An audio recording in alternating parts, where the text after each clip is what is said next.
Translate this and my salary is yours, the millionaire mocked. She did. And in one night, she saved his empire, changed his heart, and rewrote what legacy means. The laughter came first. It rang out from the vaulted ceiling of the Caldwell Estate's private library, a sound too sharp for the warm paneling of oak and the quiet hum of classical music in the background. It was the kind of laughter that didn't invite others to join. It dismissed them. It was a performance. Ethan Caldwell, CEO of EncryptoCore and Silicon Valley's most celebrated algorithmic architect, leaned back in a leather armchair older than most of his staff. In one hand, he held a tumbler of scotch. In the other, a crisp contract printed on imported paper, its header lined with Chinese characters. Across from him, his guests, two men from the board and a woman from legal, grinned with half-empty glasses and eyes glistening with indulgence. The kind of group who'd celebrated 4 acquisitions this year alone and didn't mind the cost of another bottle or another joke made at someone else's expense. "Grace!" Ethan called out, not bothering to raise his voice. She always heard him. A moment later she appeared, like always, silent and composed, with her dark hair pinned back, the collar of her navy uniform neatly pressed. She had worked in this house for nearly 20 years. She had changed light bulbs in silence, served cocktails without spilling, and folded clothes Ethan hadn't even realized he wore. "Would you mind stepping over for a second?" Ethan asked, waving the document in the air. Grace walked across the Persian rug and stood by the side table, hands clasped in front of her. "Take this," he said, handing her the contract. "It's a partnership agreement. Just came in from our Shanghai counterparts, full of all sorts of technical jargon. Legal says it's clean, but our translators are struggling." He sipped his drink and smiled like a cat watching a mouse try to cross the room. "If you can translate that by morning, Grace," he leaned in, voice mockingly generous, "I'll wire you my salary for the month. $400,000. What do you say?" The room erupted. Chuckles, smirks, a bark of disbelief from James in accounting. Even Amanda Tran, usually the most poised of the group, covered her mouth to hide a laugh. "Ethan," she said through a giggle, "don't tease the staff. It's not a good look." "Oh, come on," he replied, eyes still on Grace. "We're celebrating. Let her have a little fun, too." Grace's fingers wrapped gently around the edge of the contract. Her face, as always, gave nothing away. Not the history, not the weariness, not the simmer that began to rise in her chest. "I'll return it in the morning," she said, her voice soft, controlled. "No need," Ethan chuckled, waving his glass. "I expect you'll be handing it back long before sunrise." The guests laughed again, louder this time. Grace nodded politely. "Will that be all, Mr. Caldwell?" Ethan didn't answer. He was already raising his glass for a toast. Amanda leaned back into the couch, her heel brushing against a rare manuscript from the 1800s. Grace turned and walked down the long hallway, passing the walls of framed tech awards and magazine covers bearing Ethan's face under headlines like "The Mind That Built the Future." No one ever asked who polished those frames, who steamed the creases out of his Armani jackets, who watered the dying orchid in the corner after Mrs. Caldwell passed away. She reached the kitchen, placing the contract carefully on the marble island. There was no need to hurry. The wine cellar was stocked, the hors d'oeuvres cleared, the dishwasher already whirring its soft nocturne.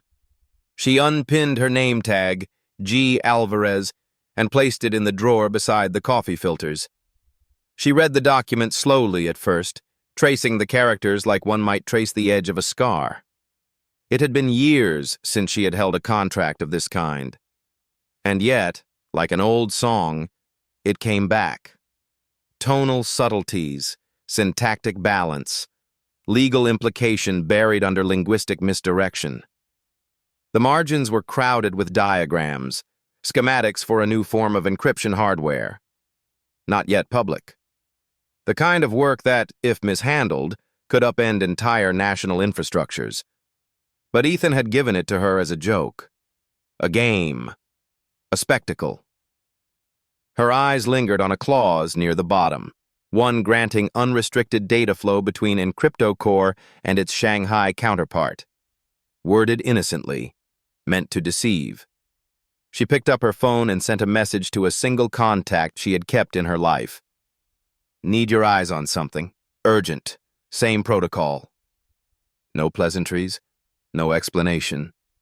She pulled off her shoes and sat at the small dining table beside the window. Outside, Fremont's nightlights twinkled through the fog. In the distance, the faint hum of Highway 84 threaded its way across the city like a nervous system keeping America awake. Her fingers moved swiftly across the keyboard. She translated clause after clause, flagging technical ambiguities, noting potential vulnerabilities. The work was delicate. Precision was everything.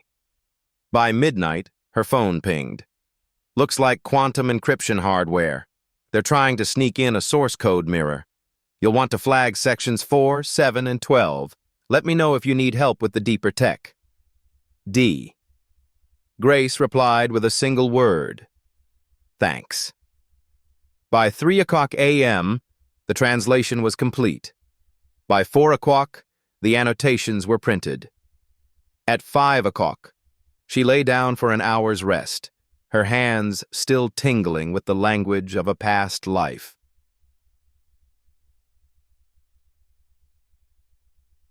The next morning, she arrived at the Caldwell estate promptly at 7 o'clock a.m. The house was quiet. The party had ended late, and the scent of cigars still lingered in the study. She brewed fresh coffee, prepared the breakfast trays, and quietly placed the annotated folder inside her work bag. At 10:45, Ethan appeared at the top of the stairs, in casual linen and with the groggy look of someone who had too much to drink and not enough to care. Grace was wiping down the espresso machine. "Grace," he called out. "Still got that document? I imagine you had a good laugh reading it, huh?" She turned, her voice even. "Actually, Mr. Caldwell, I've completed the translation." Ethan froze. "I also annotated a few sections that may pose security concerns," she added. He blinked. "I'm sorry." "What?" Grace pulled the folder from her bag and walked to the kitchen island, placing it between them. The hum of the refrigerator was the only sound as Ethan reached for the folder, flipping open the first page. His eyes moved fast at first, scanning, amused. By page 3, his brow furrowed. By page 5, he sat down. By page 7, he looked up, pale. "You," he started. "How did you—" Grace's face was calm. She didn't answer. Not yet. Let the silence speak. Let the moment settle like dust on mahogany. Let him begin, for the first time in his empire of automation and arrogance, to truly see her. The coffee pot sputtered one last breath as Grace poured herself a cup of dark roast into a chipped porcelain mug. The kitchen of her Fremont apartment was small, but clean. Immaculate, really. There was something sacred in the orderliness, in knowing where every spoon and paperclip lived. Her life, unlike her past, no longer dealt in surprises. She sat down at the small wooden table by the window, the translated document neatly stacked beside her. The sun hadn't yet risen, but the horizon held a faint promise of it. The silence was not emptiness. It was clarity. Peaceful, for now. She turned to her laptop and opened her email.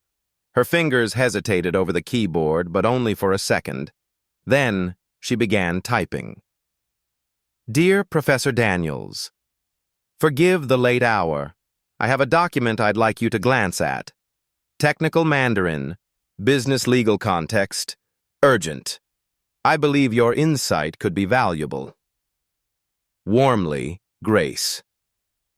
Her real name wasn't Grace, not originally. Back home, in the corridors of Universidad Nacional in Bogotá, she had been known as Dr. Graciela Alvarez, professor of applied linguistics, specialist in East Asian translation theory. She'd written papers now buried in academic databases. She'd stood before lecture halls and drawn connections between ancient syntax and modern encryption policy. She'd been fluent in 7 languages, but what mattered most was her fluency in being heard. Until the day she wasn't. The purges came fast in Colombia. First the journalists, then the academics. She remembered the knock at her neighbor's door, louder than it needed to be, and the silence that followed after. She left with 2 suitcases, a degree that meant nothing across borders, and a sister's whispered blessing. She landed in California with a refugee visa and a false smile. The man at the border asked if she was able to clean. She said yes. That was all they needed to know. Overnight, she had gone from keynote speaker to invisible help, and somehow 20 years passed. Her inbox pinged with a reply. Graciela, my God, I thought you were dead. Of course I'll look at it. Send it over. Daniels.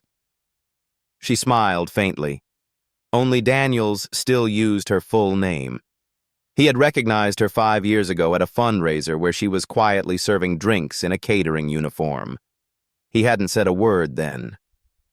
Later, he emailed, I didn't know if I should speak, but if you ever need anything, academic, legal, human, please reach out. Grace attached the scanned document and hit send. While she waited, she pulled a worn notebook from the bookshelf. Inside were 20 years' worth of scribbled translations, notes on industry terminology, even marginalia from her old Beijing University seminars. The world might have forgotten who she was, but the language hadn't. At 2:03 a.m., Daniels replied again. It's a framework agreement for a joint quantum encryption project. Sections 4, 7, and 12 are dangerous. They're worded to obscure a transfer of intellectual property rights and embedded access protocols. Did your company's legal team miss this? Or did they not read it? Grace didn't answer the question. She just typed, Thank you. I'll handle it from here. She worked through the night, reconstructing the translation in formal business English. She flagged each clause that posed a threat and explained them in plain language. By 4:45 a.m., it was done. Her fingers ached, but her mind felt strangely at peace. It had been years since she had been allowed to use her brain for something other than coordinating grocery deliveries and polishing antique silver. She printed the documents, tucked them into a folder, and watched the sunrise break over the Fremont skyline like a small kindness. There had been a time she thought she would never use these skills again. But the universe had a strange sense of timing. And sometimes, it used arrogance to open doors.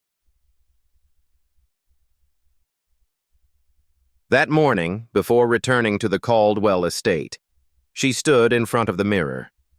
She adjusted the collar of her uniform and pinned on her name tag, G. Alvarez, the one concession to her old life. She no longer expected to be seen.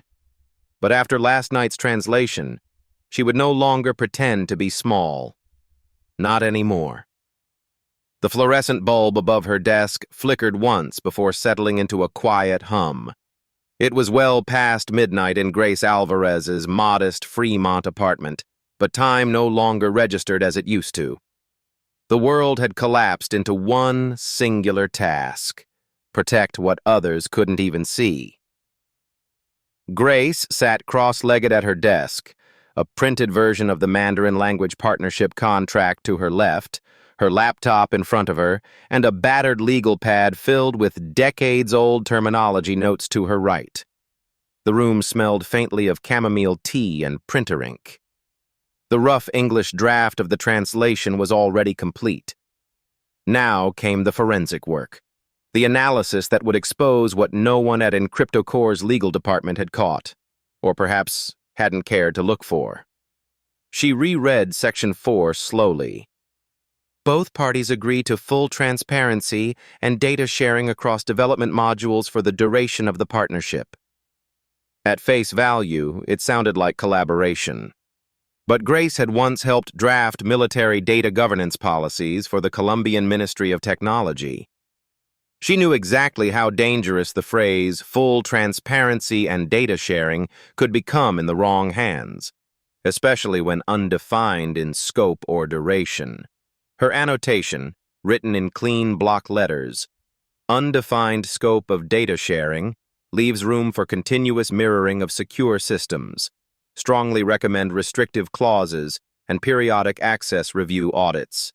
She moved to Section 7. There it was, buried in a subclause. A phrase so deceptively bland, it could lull anyone into complacency.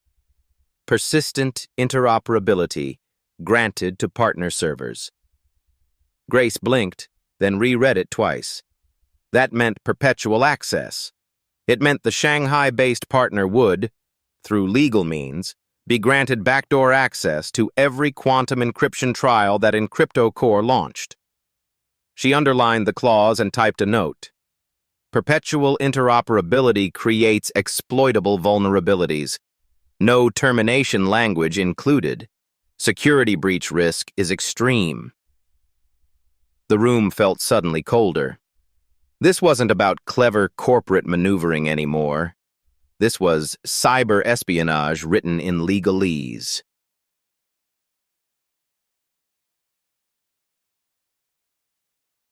She sat back in her chair, eyes closed for a moment. The hum of the fridge in the kitchen, the distant bark of a dog outside, even the low thunder of a passing freight train. They all faded beneath the clarity that gripped her now. Grace Alvarez had been invisible for nearly 20 years, but the truth never was. She flipped to Section 12, the one Daniels had warned her about. The clause granted co-ownership of all intellectual property derived from the collaboration. But what made it lethal was the addendum citing arbitration jurisdiction in the Cayman Islands, a known safe haven for shell corporations. She scribbled in the margin, jurisdiction move designed to complicate legal contestation, loss of IP control inevitable under current language. Termination clauses favor foreign entity exclusively. By 3:20 a.m., the full translation was complete. It spanned 27 pages, 15 of direct translation, 8 of annotations, and 4 of legal context for potential breach scenarios. She saved everything twice, once locally, once to an encrypted USB drive, and began printing. Page after page fed through the printer's slow, whispering mouth. Grace carefully stacked them into a black presentation folder, then wrote one final line on a post-it she placed inside the front cover. What's written between the lines can destroy what's written in the code. She stood up and stretched, her limbs stiff from hours of immobility. Dawn was still far off, but her body had already transitioned into its daytime rhythm. She walked barefoot into the kitchen, boiled water, and poured herself a cup of tea. Then she sat back at the window, the folder now resting on the table like a sealed verdict. Not long ago, she had feared she'd never again use the mind she once took pride in. Not in this country, not in this life. But tonight, her mind had spoken. Not for applause, not for status, for protection, for truth, and for a company too arrogant to know it was in danger. At 5:30 a.m., Grace stood in front of her mirror, dressed in her pressed navy uniform, hair neatly pinned. She looked at her own reflection, and for the first time in a long while, she didn't feel like a servant. She felt like a sentinel. She picked up the black folder, slipped it into her shoulder bag, and left her apartment just as the sun began to stretch its fingers over the rooftops of Fremont. She would enter the Caldwell estate at 7 o'clock a.m., like she always did. But this time, she wasn't bringing breakfast. She was bringing a reckoning. The Caldwell estate looked the same as it always did in the early morning, impeccably manicured, eerily quiet, and drenched in golden California light. The hedges were trimmed to symmetrical perfection. The walkway was free of leaves, and the wrought iron gates still bore the polished sea crest like a royal seal. Nothing looked out of place, but everything was about to change. Grace Alvarez walked up the driveway at precisely 6:58 a.m., as she had for nearly 2 decades. Her uniform was as neat as ever, her bun tight, her steps quiet. But inside her shoulder bag, the black folder pressed against her side like a heartbeat. She stepped into the house through the side entrance as she always did. The kitchen was empty, sunlight streaking across the marble countertops. She placed her handbag gently beside the refrigerator and got to work. She brewed coffee, strong, black, for the hungover executives who had likely just begun to stir. She sliced fruit. She arranged croissants on the tray. And then she waited. At 10:32 a.m., the first shuffle of footsteps came down the grand staircase. Ethan Caldwell entered the kitchen looking half-assembled. A crisp white shirt hung open at the collar, his sleeves rolled up. His hair was still damp from a shower, but his eyes were alert. He held a mug in one hand and rubbed the back of his neck with the other. "Morning," he said, with the casual entitlement of a man who'd never heard the word subtext. Grace nodded once. "Good morning, Mr. Caldwell." He poured himself coffee and leaned against the counter. "About that little challenge last night," he said, offering a lopsided grin. "I hope you didn't lose sleep over it. Meant it in good fun." Grace didn't answer. She reached for her bag, unzipped it carefully, and retrieved the folder. She placed it on the counter between them. Smooth, silent, like a blade. "I completed the translation, sir," she said, voice even. Ethan stared at the folder, then at her. "You're serious?" "Yes, sir. The translated document is inside, along with annotations and legal risk summaries. I flagged the clauses that require immediate review." The kitchen seemed to shrink. Or perhaps it was Ethan who did. He picked up the folder slowly, as if expecting it to be warm from fire. He flipped the cover open and scanned the first page. His eyes moved faster now. Page 2. Then 3. Then a full stop at page 4. He read something again. Slower this time. By page 5, the humor had left his face entirely. He turned to page 6, then 7. By page 8, his hand was gripping the edge of the counter. "Wait," he murmured. "This clause, are you saying they'd have permanent access to our quantum source code?" "Yes," Grace said. "And the arbitration clause in Section 12 defaults to Cayman jurisdiction, which would prevent any domestic legal recourse.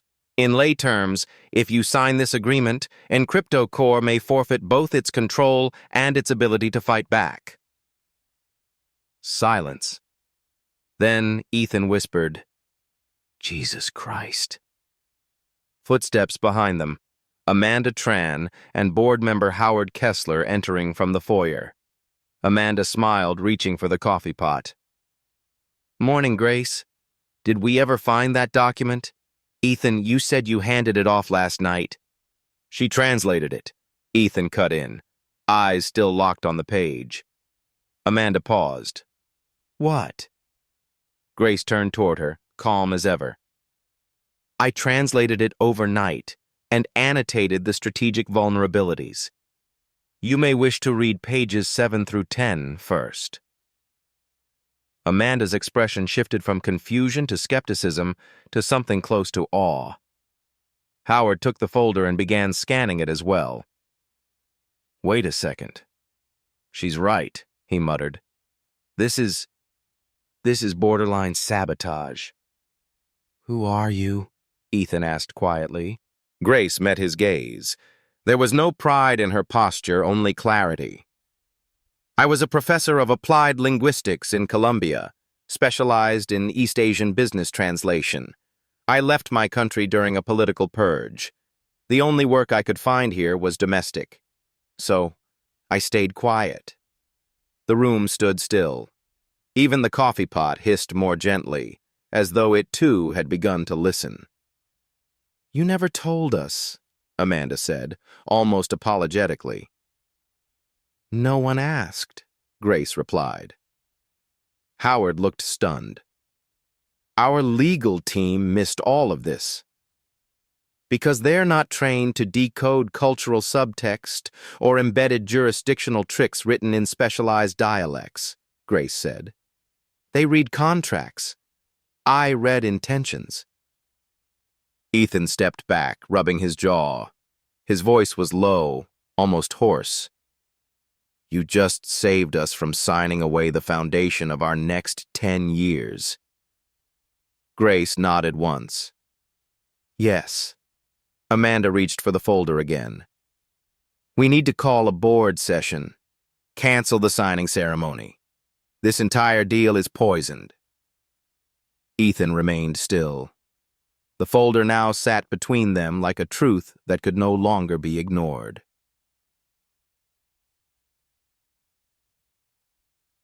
After Amanda and Howard left to call legal counsel, Ethan remained.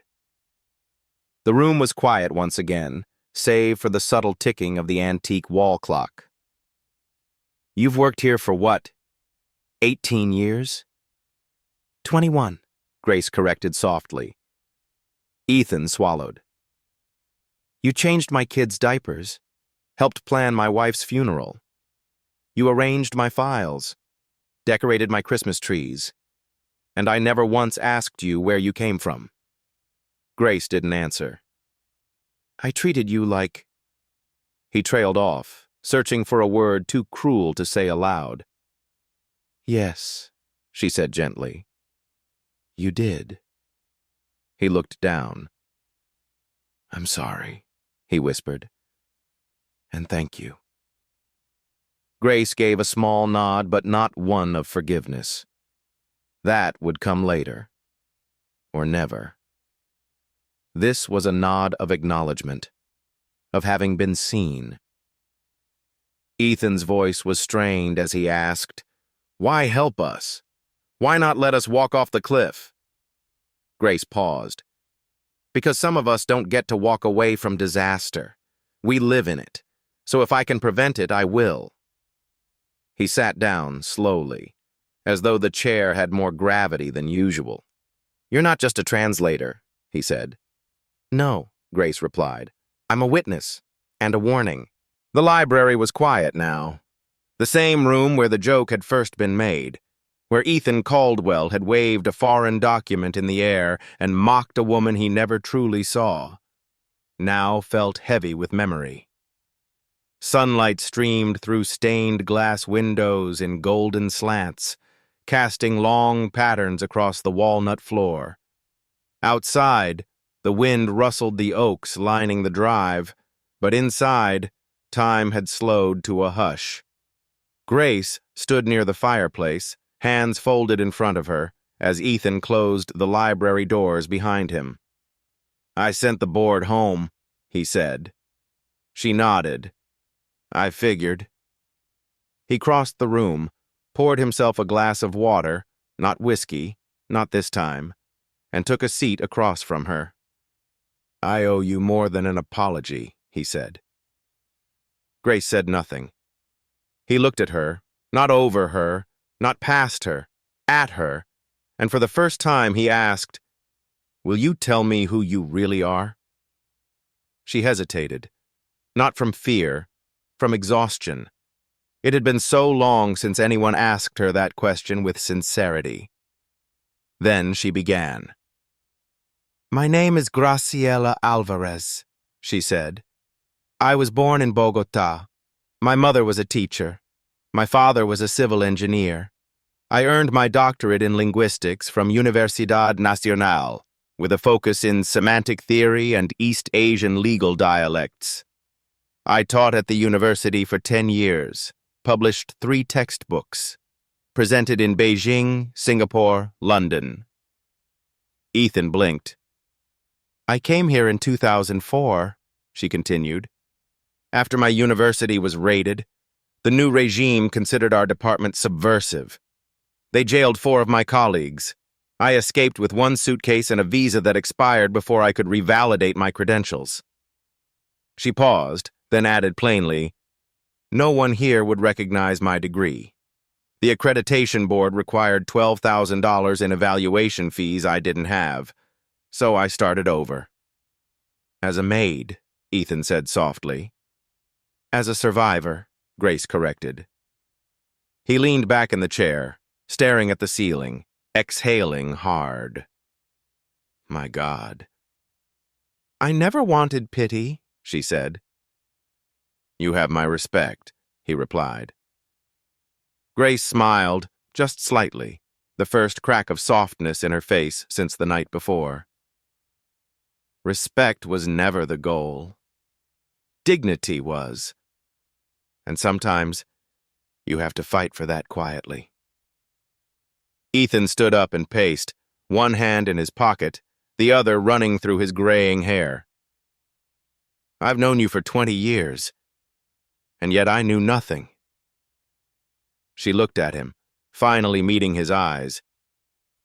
"Because you didn't ask." He stopped. The words hit him harder than any investor's rebuke ever had.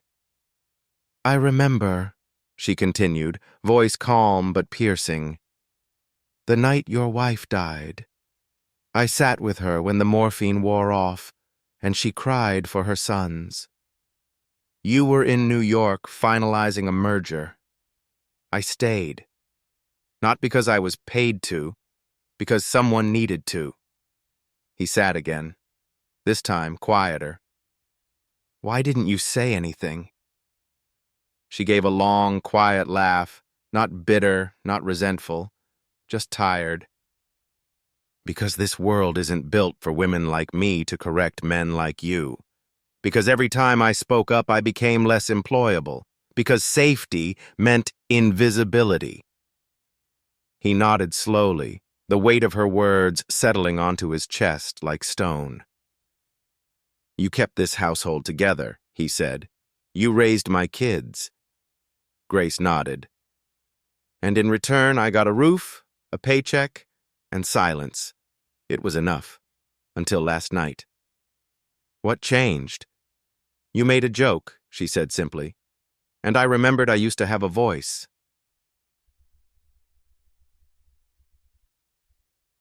There was a long pause. Outside, the gardener started the hedge trimmer, then turned it off again. Inside, Ethan stood up and walked to the desk. He opened a drawer, pulled out a checkbook, and began writing. He tore out the check and held it out to her. She glanced down. $400,000. "The offer was real," he said.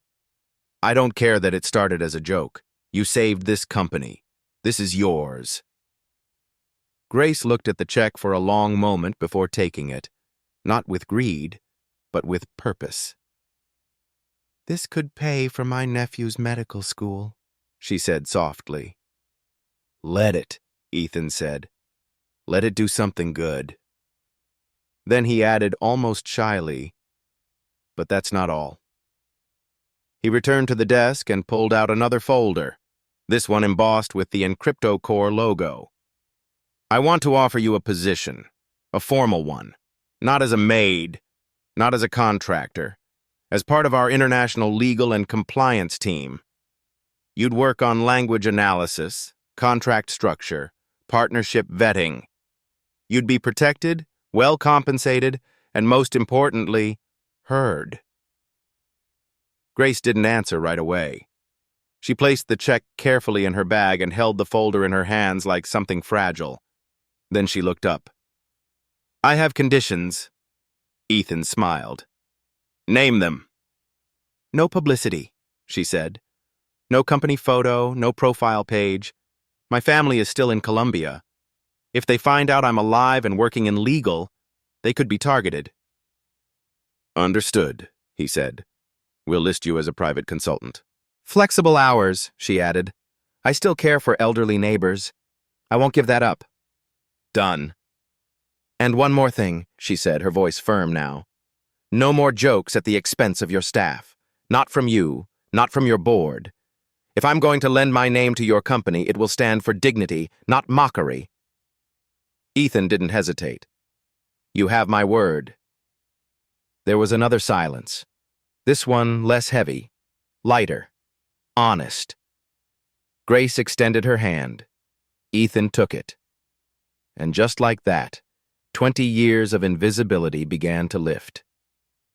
The meeting room on the 18th floor of EncryptoCore's Palo Alto headquarters was usually a battlefield of pitch decks and venture capital. Today, it was silent. The sliding glass walls, usually transparent and humming with motion sensors, had been made opaque at Ethan Caldwell's request. Only 2 people sat inside.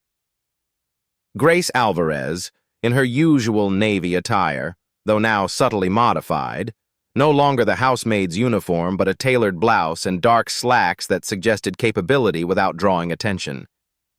And Ethan, for once not in his designer blazer, but a simple shirt rolled at the sleeves, palms open on the table.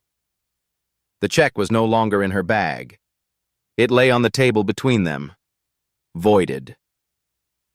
Ethan had insisted on depositing the funds directly, a personal transfer, not corporate. "Let me be clear," he said, voice low but firm. "This isn't charity. It's earned. You saved this company from a contract that could have bankrupted our reputation, and worse, compromised national security." Grace nodded. "And in exchange, you've offered me a role." "More than a role," he said. He pushed a second folder toward her. "A contract for a newly created position, Director of International Linguistic Compliance. Title is flexible. Salary begins at $285,000, plus performance bonuses, full benefits, and a security clearance pathway should you choose to pursue federal protection later." Grace opened the folder. The contract was professional, clean, already signed by the CFO and General Counsel. Her fingers hovered over the title page. "Why now?" she asked quietly. Ethan exhaled. "Because I've built a company obsessed with algorithms and forgot that humans write the code. Because I once promised my late wife I'd never become the man who forgets where people come from." He paused.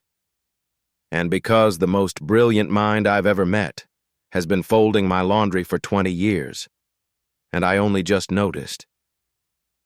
Grace gave a small smile, one that didn't reach her eyes just yet. "It's a generous offer," she said. "But," she looked at him, "I meant what I said. I want no exposure, no LinkedIn page, no company portrait. My family back home still thinks I'm working quietly in California. If word spreads that I'm back in academia, especially corporate academia tied to U.S. security interests, it could be dangerous." "We'll classify you as a private contractor on all public-facing documents," Ethan replied. "Only our general counsel and compliance team will know the full extent of your involvement. No public records, no social media trail. I'll even approve a dummy email if it makes you more comfortable." "Agreed," she said. Ethan relaxed slightly. "And the rest?" Grace picked up the contract again, this time flipping to the fine print. "Section 9, she said. "Office location. I'd like to work off-site 3 days a week. I have a community in Fremont. Immigrants, elders, people without digital access. I help them navigate paperwork, leases, applications. That work matters. Ethan tilted his head. Then we'll subsidize it. She looked up. What? We'll fund it as a community outreach arm of EncryptoCore. Quietly, anonymously if you wish. You help us protect global trade. We help you protect the people it usually forgets. Grace blinked, caught off guard. No one's ever offered to expand the work I do in the shadows, she murmured. Then let me be the first, he said. Later that afternoon, Ethan walked her through a private elevator to the executive floor. The carpet softened beneath their feet. The walls were lined with original sketches of early EncryptoCore server rooms, back when the company ran on duct tape and over-caffeinated interns. Now it powered secure encryption for the U.S. defense sector and half of Silicon Valley. This will be your office, Ethan said, opening a corner suite. Grace stepped inside. The windows offered a panoramic view of the bay. A matte black desktop was already set up with secure protocols, dual monitors, and a whiteboard neatly mounted on the wall. There was no nameplate yet. I left that blank, Ethan said, as if reading her mind. Good, Grace said. I'll decide later whether to hang one. She walked to the window and looked out. The bay shimmered, sun speckling the water like bits of mirror. From here, the world felt so open, so exposed. She was used to watching it from behind curtains. As the sun began to set, casting long, golden beams across the room, Grace sat down at her new desk and opened her personal laptop. She typed one email. To Daniel A. Daniels at stanford.edu. Subject: We're not done yet. Thank you for your help last week. I took the offer. But with conditions. The world doesn't change overnight, but it helps to have leverage. You once told me not to disappear completely. I didn't. I just waited for the moment when being visible might actually protect someone. More soon. G. She hit send. At 6:43 p.m., Ethan returned with 2 cups of coffee. Still don't take sugar, right? He said, placing the cup near her mousepad. She nodded. Correct. He stood there awkwardly, hands in his pockets. I want to say something, he said finally. She turned in her chair, facing him. I grew up in a house where people like you were called the help. I was taught to be polite, but never curious. I was raised to believe intellect came with a suit and an accent like mine. He swallowed. You shattered that. Gracefully. She looked at him for a long moment. I didn't do it for you, she said. I know, he replied. But I am trying to earn the chance to deserve it anyway. Grace smiled, not politely, but truly, gently. That's a good place to start. 3 months later, the only sign that anything had changed in Grace Alvarez's life was the keycard clipped discreetly to her belt. It opened a private elevator in the southeast wing of EncryptoCore Tower. It granted access to encrypted systems, sensitive legal documents, and an executive-level office on the 18th floor with sweeping views of the San Francisco Bay. And yet, there was still no nameplate on the door.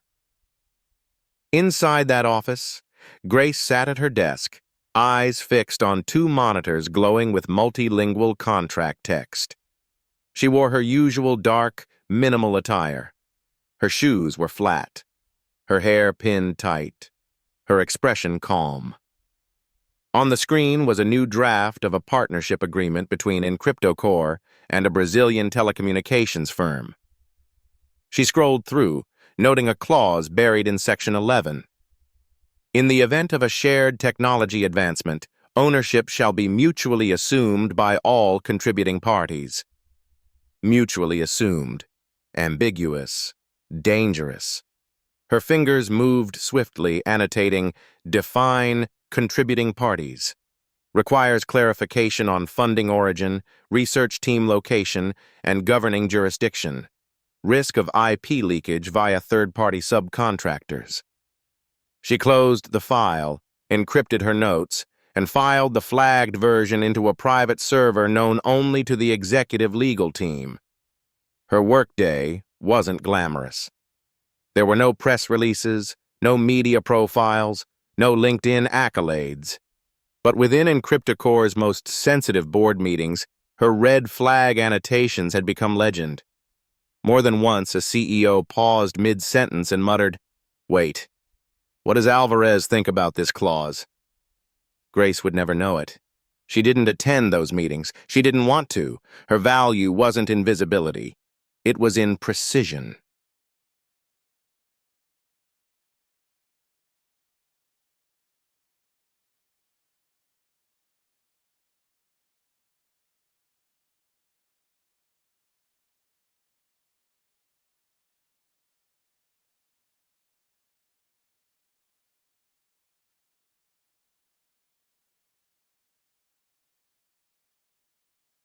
Despite her title, Director of International Linguistic Compliance, Grace still lived in the same modest apartment in Fremont. Every Monday, Wednesday, and Friday, she worked remotely. Her neighbors assumed she still worked in the same house in Atherton, and she didn't correct them. What mattered more were the evenings. On Tuesdays and Thursdays, she hosted a small group at the community center, mostly immigrants and elderly residents. She helped them fill out housing applications, review visa renewals, and translate medical instructions. The sign on the door read, "Language is power." She never told them what she did during the day. She didn't have to.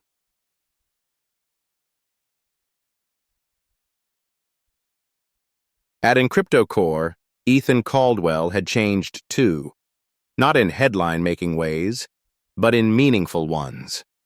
He no longer interrupted junior analysts mid-sentence. He sat through contract review sessions with uncharacteristic patience. At the end of meetings, he often asked quietly, "What haven't we seen yet?" He still moved like a CEO, still signed million-dollar deals, but his tone had shifted. It had a softness, an awareness, one born of a truth he could no longer ignore. He knew now that a company's greatest threat wasn't always in the numbers. Sometimes, it was in the silence between the lines. One Thursday afternoon, Ethan knocked on Grace's office door, balancing 2 coffees and a small box wrapped in plain brown paper. Grace looked up, surprised. She rarely got visitors. He placed 1 coffee on her desk, no sugar, no cream, just how she liked it, and set the box beside it. "Something for your desk," he said. She raised an eyebrow. "Is this a nameplate?" "Technically," he said. She opened the package carefully. Inside was a black brushed metal placard. It read, "Graciela Alvarez, PhD Director of International Linguistic Compliance." Underneath it, taped to the bottom, was a handwritten note. "Your choice whether to display it. Either way, you are seen." E. Grace stared at it for a long time. Her name, her title, her work. Not hidden, not disguised, just hers. She traced the engraved letters with her fingertips, then closed the box and placed it gently in the top drawer of her desk. Not yet. But maybe someday.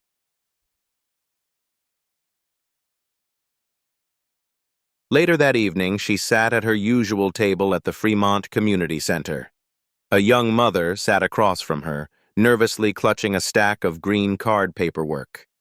Grace walked her through the forms line by line, stopping to translate key terms into Spanish, then offering to write a cover letter for the application. "You must have studied law," the woman said with admiration. Grace smiled, eyes kind. "I studied people," she replied. "That's more complicated." When she returned home that night, she opened her laptop and reviewed one final draft from EncryptoCore's Singapore division. And then she did something she hadn't done in over 2 decades. She opened a blank document. At the top, she typed, "Introduction, Reclaiming the Power of Precision in Multilingual Contracts." A new paper, not for anyone else, just for her. Grace Alvarez had no nameplate on her office door, but her fingerprints were on every corner of the company. And in the quiet spaces, between clauses, between assumptions, between power and perception, she had built something unshakable. Not a legacy of wealth, but a legacy of clarity. Ethan Caldwell had once believed in speed above all. Speed closed deals. Speed outpaced competitors. Speed kept feelings at bay. But lately, Ethan had started to slow down. He noticed it in the way he reviewed contracts, reading them now line by line, rather than skimming for profit margins. He noticed it in meetings, where he had begun listening longer than he spoke. He even noticed it in his mornings, which had shifted from frantic espresso shots to slow, steady walks through the quiet halls of EncryptoCore Tower. The change didn't happen all at once. It began the night a woman he'd barely acknowledged dropped a folder on his kitchen counter and rewrote the trajectory of his empire. Grace Alvarez hadn't demanded a promotion. She hadn't called the press. She didn't want her photo on the wall, didn't want an assistant, and certainly didn't want applause. But what she had given him, truth, precision, dignity, had become impossible to forget.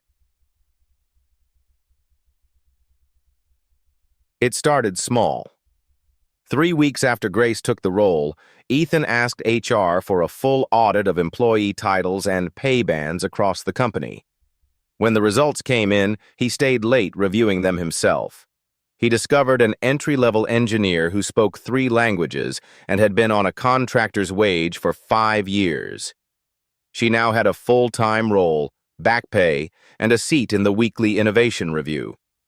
He found a security guard, ex-military, who flagged vulnerabilities in the building's digital badge system but had never been acknowledged. He was promoted to head of physical infrastructure compliance. No press releases followed, no mandatory town halls, just quiet, steady correction.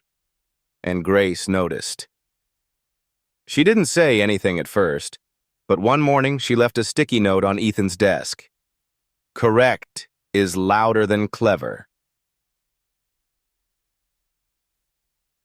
6 weeks later, during a quarterly board meeting, the company's CFO recommended outsourcing legal translations to a third-party AI firm. "It's faster, cheaper, minimal human error," the CFO insisted. Ethan glanced at Grace, seated quietly against the wall. She wasn't there to speak, just observe. But he cleared his throat and said, "We'll keep it in-house." The CFO blinked. "But the cost!" Grace caught errors our lawyers missed. Errors an algorithm would have glossed over. AI doesn't understand motive. She does. The board fell silent. And Grace, from the back of the room, raised an eyebrow. Not in pride, but in curiosity. Ethan wasn't just defending her. He was changing. That week, Ethan initiated a new company policy. Every international contract required not just legal review, but cultural context analysis, handled by a human team fluent in the language, the law, and the culture. He created a fund, privately, without announcement, that paid for employee certifications in languages spoken by at-risk client groups. He even reached out to nonprofit translators across California to build a referral network. When his assistant, Talia, asked if this was part of a public strategy, Ethan smiled and said, "No, it's personal." But not all the changes were quiet. At the annual leadership retreat in Lake Tahoe, Ethan stood in front of 200 executives in a polished wood lodge overlooking a frozen lake. He took a breath and said, "I want to talk about how I almost handed our future to a foreign entity because I thought a maid didn't know Mandarin." The room went still. "Her name is Dr. Graciela Alvarez. She's been working among us for 2 decades.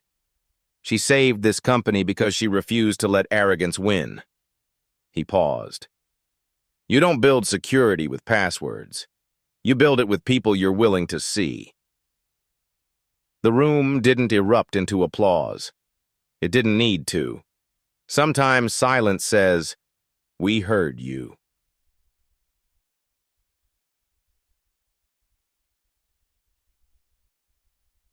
That evening, Grace found a message waiting for her in her inbox. It was from the head of the internal mentorship program. "We're creating a cross-discipline training track for multilingual compliance. Would you consider writing the first curriculum or mentoring someone directly?" She stared at the message for a long time. Not because she didn't know what to say, but because she'd never been asked to share her mind, only her labor. She replied with one sentence, "Yes. But let's make sure we're training them to listen first, not just translate." Back at home in Fremont, she updated her password-protected folder titled Legacy. Inside were documents, outlines, and research she'd been quietly compiling for a decade: cross-border ethics, language bias in law, and cultural asymmetry in corporate policy. She wasn't ready to publish it yet, but she was building something. Not a memoir, not a confession, a blueprint for someone else like her who might one day need it. At EncryptoCore, Ethan began starting every Monday leadership meeting with a new question: who's not in the room that should be? It unsettled some, enlightened others.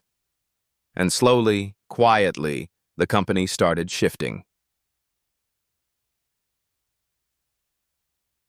Grace still didn't have a nameplate, but one morning when she arrived at the office, someone had drawn a small white dove in chalk on the hallway wall just outside her door.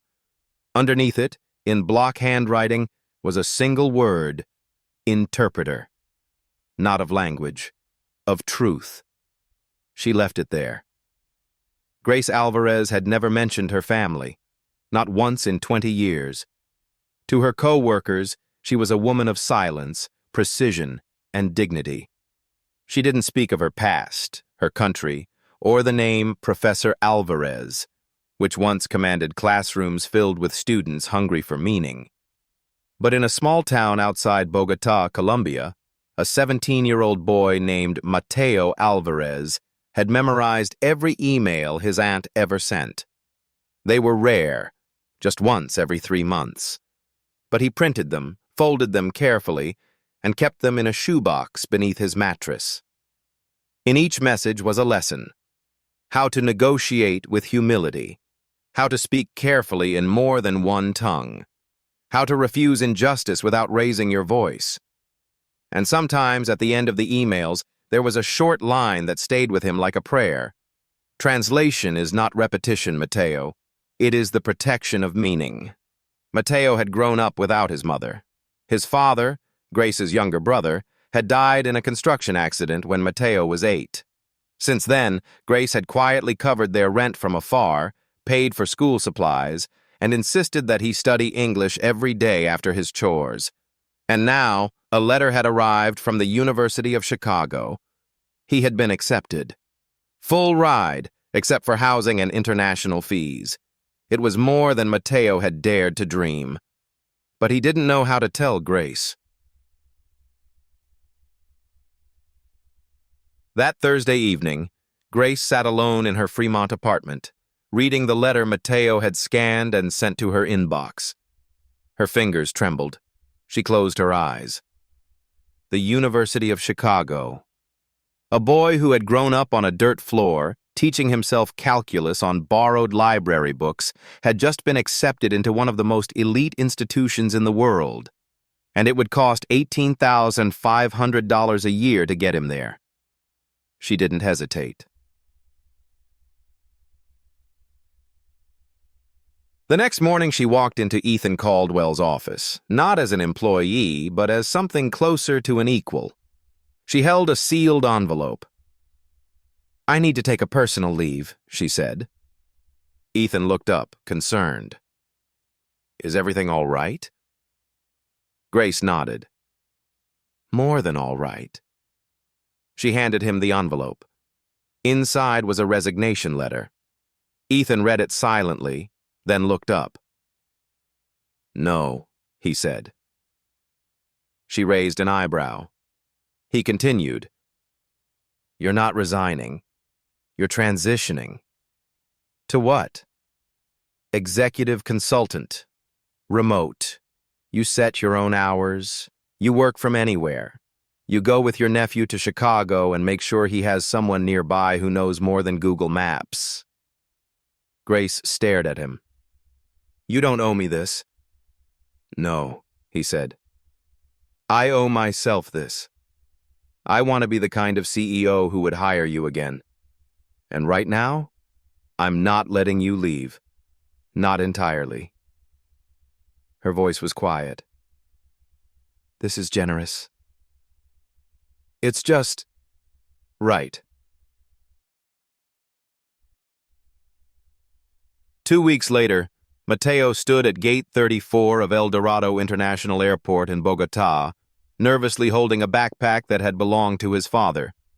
His visa was secured, his paperwork finalized, his future unknown. When he saw Grace step off the plane, tears filled his eyes. He hadn't seen her in person since he was 5.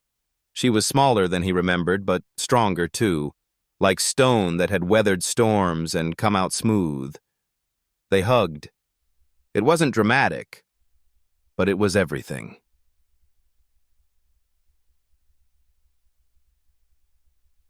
In Chicago, Grace rented a small apartment near Hyde Park. Mateo moved into his dorm and began classes in political science and comparative linguistics. Every Friday, they met for lunch at a quiet cafe with mismatched chairs and overgrown ivy in the windows. They talked about language, philosophy, ethics, and sometimes just about the taste of the coffee. One day, Mateo asked, "Tia, did you ever regret leaving Colombia?" Grace stirred her tea, thinking. "I regret that I didn't believe my voice mattered until someone else did," she said. "But I don't regret where I am now." He nodded, absorbing it like scripture. Meanwhile, back at EncryptoCore, Ethan had established a new division, Ethics in Translation and Compliance, with 10 full-time roles, most of them filled by young multilingual analysts from immigrant families. He named it the Alvarez Group. No plaque, no portrait. But everyone knew, and every new hire was given a training packet titled Precision is Protection. Notes from Dr. G. Alvarez.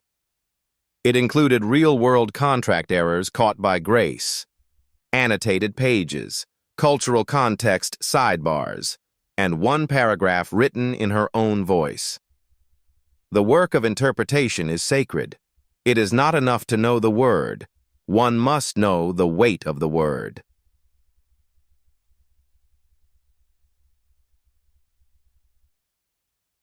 In her apartment in Chicago, Grace opened a new document. This one was different. It was a grant proposal. Title: Bridging Meaning, a scholarship fund for cross-border translators. She didn't want it named after her. She wanted it named after Mateo. Some legacies are written in buildings, others in bank accounts, but the most lasting ones are written in people.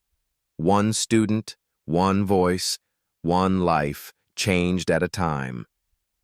The first time Grace Alvarez walked past the EncryptoCore Tower in Manhattan's Flatiron District, she didn't stop.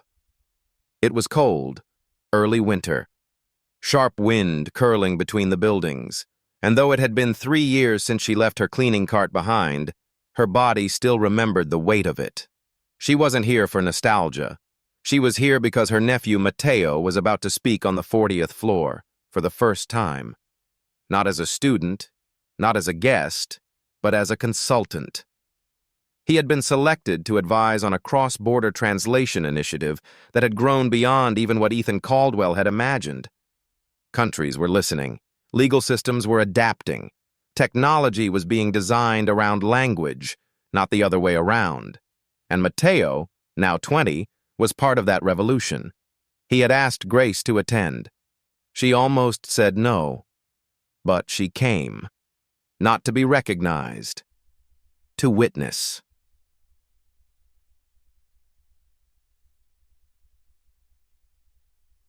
The lobby had changed. Where once hung a minimalist steel logo, there was now something new. A glass panel, 10 feet tall, etched with only one thing. Truth deserves a voice. Dr. G. Alvarez. No spotlight, no fanfare. Just quiet conviction, catching light from the atrium above. Grace stood there for a long time, gloved hands tucked into her coat. A young employee paused beside her. "Beautiful quote, huh?" she said. "I think she used to work here." Grace smiled, but said nothing. Then she took the elevator to the 40th floor. Chade. The conference room was all glass and light. Mateo was already there, pacing nervously.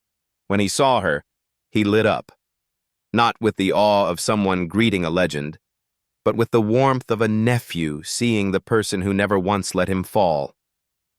"I'm going to mess this up," he whispered. Grace straightened his collar. "Then mess it up with conviction." He laughed. And then he began. In English, then in Spanish, then in Mandarin. He explained cultural asymmetry in contract negotiation. He quoted philosophers and trade economists, and with subtle care, his aunt. And Grace watched it all in silence. Not because she had nothing to say, but because it was no longer her voice that needed to be heard.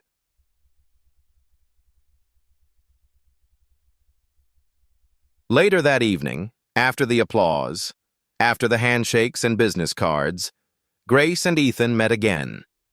He looked older, grayer at the temples, slower in movement, but his eyes were steadier. They sat across from each other in a small cafe 2 blocks from the tower. "You did it," he said. Grace shook her head. "He did it." "No, you both did. And you know what I've learned?" She raised an eyebrow. "That legacy isn't what you build, it's who you build it into." They sat in silence for a while, sipping coffee. Then Ethan pulled a folder from his coat. The board voted. Starting next quarter, we're launching the Alvarez Fellowship, fully funded mentorship for multilingual professionals from underserved communities. You're on the advisory board, if you want. Grace looked down at the folder, then up at the skyline.